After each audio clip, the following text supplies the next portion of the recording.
Let's talk having a healthy relationship with food and fitness.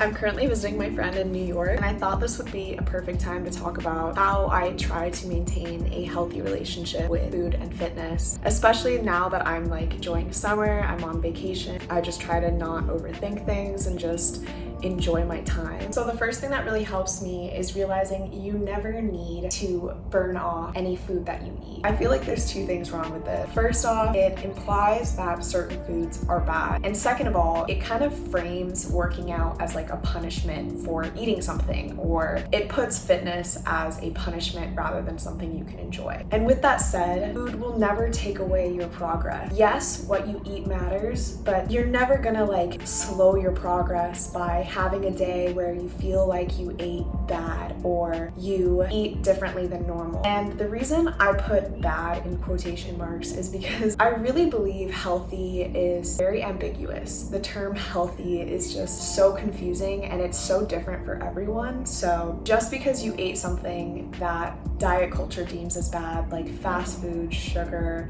carbs, it doesn't mean that any of your progress is going to waste. If anything, I think diet culture is total BS.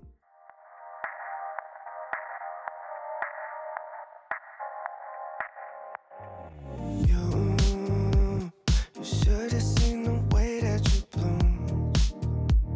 I think I saw your face in the moon.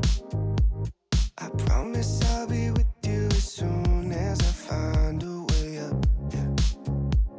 Cause you're farther than a kiss on the phone. There's things about you I'll never know. I hope that one day we'll be in love.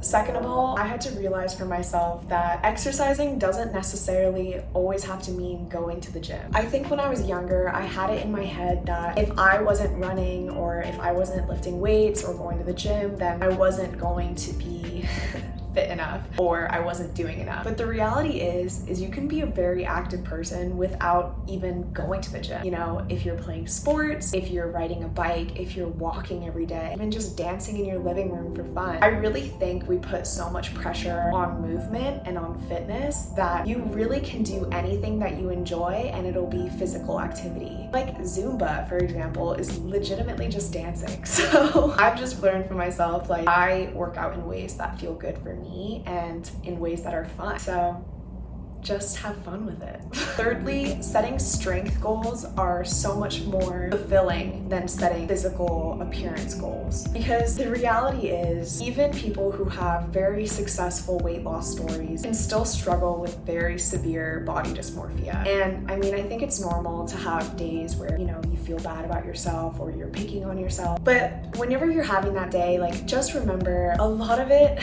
is just in your own head and no one sees you the way that you think they do. I really think when I started prioritizing feeling strong or feeling good and feeling happy, that's when I stopped picking at my body as much. I think when I was so consumed with battling my weight or always trying to be thin, always trying to be a certain size, I honestly did not enjoy exercise. I had such a weird relationship with food because on that first point, I always felt like eating X, Y, and Z would make me gain weight, which is just not true at all. And I genuinely believe that now that I have focused on setting these strength goals and reaching these strength goals, whether it's like holding a plank for longer or being able to squat more weight, I genuinely feel more confident in my body. Next, I want to emphasize the importance of intuitive eating. I feel like a lot of people talk about intuitive eating and maybe there isn't like a strong breakdown of what it is exactly. I think I'll make a video on how to practice intuitive eating, but to give you a short summary, my goal with intuitive eating and fixing my relationship with food and fitness and just maintaining a good relationship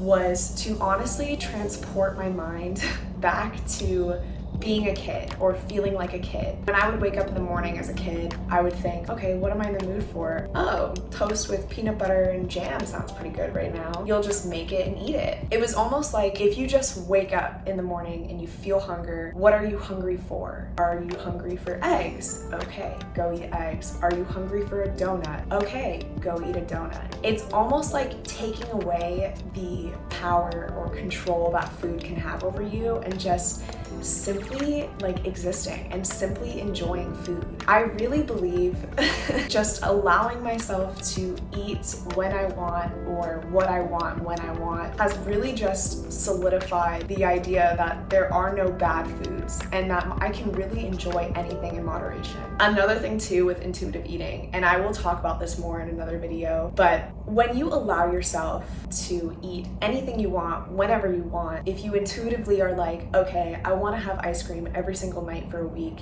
and you allow yourself to, eventually you might not want ice cream every single week. But it's that first step of allowing yourself to intuitively enjoy whatever craving or whatever food it is. When I used to try to limit myself, you know, I would have a bite of something sweet and suddenly feel like I ruined my diet or ruined my progress. And then I would just end up having a kind of guilt binge or a guilty restriction. And it would just be this downward spiral of emotion. I'll explain more of intuitive eating in another video, but definitely Google intuitive eating for yourself. I'll include some resources down below.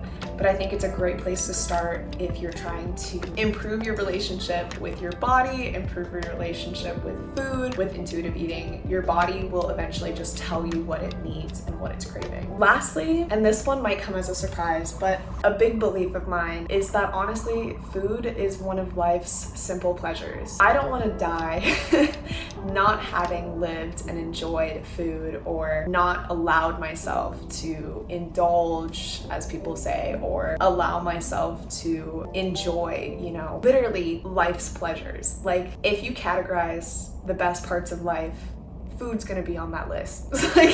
So I genuinely believe that when you are on your health journey or your fitness journey and you are finding a balanced, healthy eating style that works for you, I think it's also very important to just not overthink and enjoy life. I hope you enjoyed those tips. Please remember to like and subscribe. I'm almost at 40K, which is amazing of a milestone. I just feel so honored to feel like I'm beginning to build a community of people that believe in the same things that I do and hope to spread the same kind of mindset about fitness and health. So thank you, and I'll see you next time.